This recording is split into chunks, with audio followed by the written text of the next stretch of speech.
Take a look at this video of this dude from America, Jew, still in a house out in Palestine.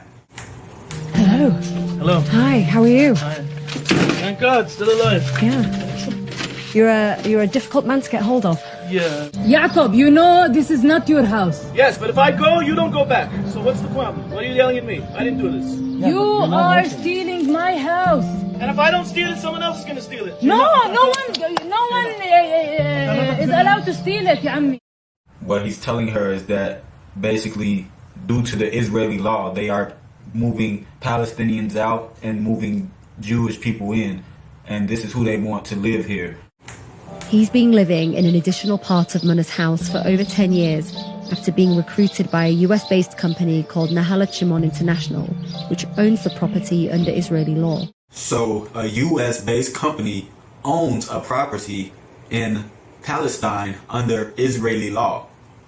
Do you hear that? A US-based company owns a property in Palestine under Israeli law. So they have not only declared a state of Israel, which will be an organization turned into a country.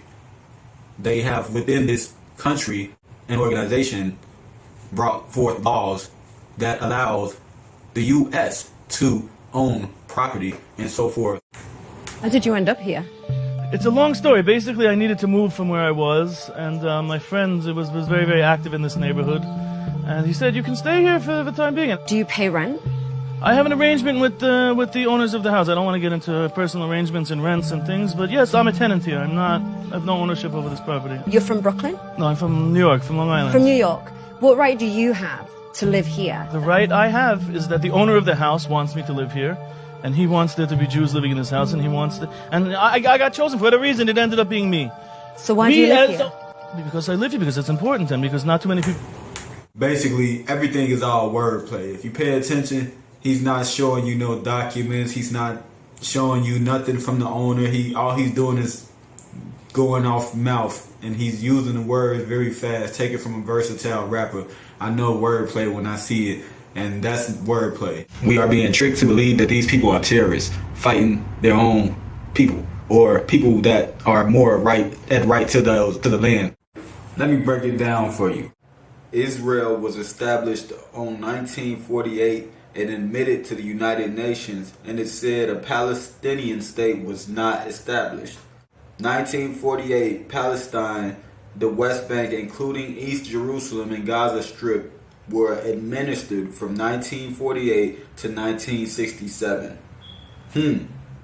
Administered, manage and be responsible for the running of a business or organization. As I scroll down to more definitions and translations, it says to perform the rights of and direct the taking of under oath, that is, but it's under archaic law. What is archaic law?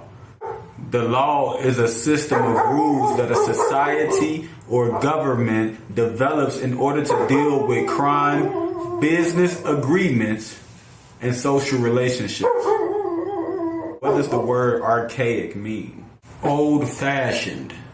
They applied the old-fashioned laws to the businesses and corporation. What could have been the old-fashioned way of doing a business agreement that allows you to take over a whole land using these old-fashioned business agreements? And it also states during the Greece 7th BC era is when these laws were mainly pertain to.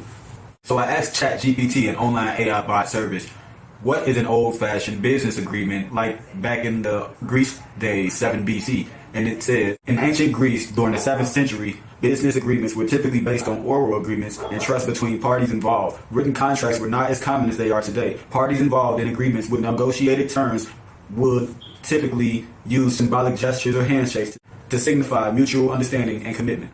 Basically getting tricked up through contract, through paperwork, through them hitting you with wordplay. Once they use that wordplay, they can switch some things around and change some shit into their favor, and that's basically what they're doing. So what's happening is the state is a corporation, and once you sign the rights over to this corporation, it becomes a business contract, and also you gave them the right to manage basically the whole everything in their management. Obviously, their contract don't expire because it don't seem like this corporation is going to end anytime soon. They are claiming Israel as their own. However, they're not claiming that Palestine ever existed because it was never classified or established as a corporation, because it's only a corporation, a business that took over the state or the land. We need to read the terms and conditions that we are under a business contract agreement with the U.S. and any government that has came upon us through business agreements and contracts that we had no knowledge of, that was proposed upon us the old-fashioned way by basically wordplay. I wonder if England administered the taking of this land that we live on right now. Hamas are Palestinians! Okay? All of us Hamas! No, you cannot say that. No, I You said can't. the son of All the of son us. of mother. You said you can use this Don't word. let him live, please! You're not welcome here!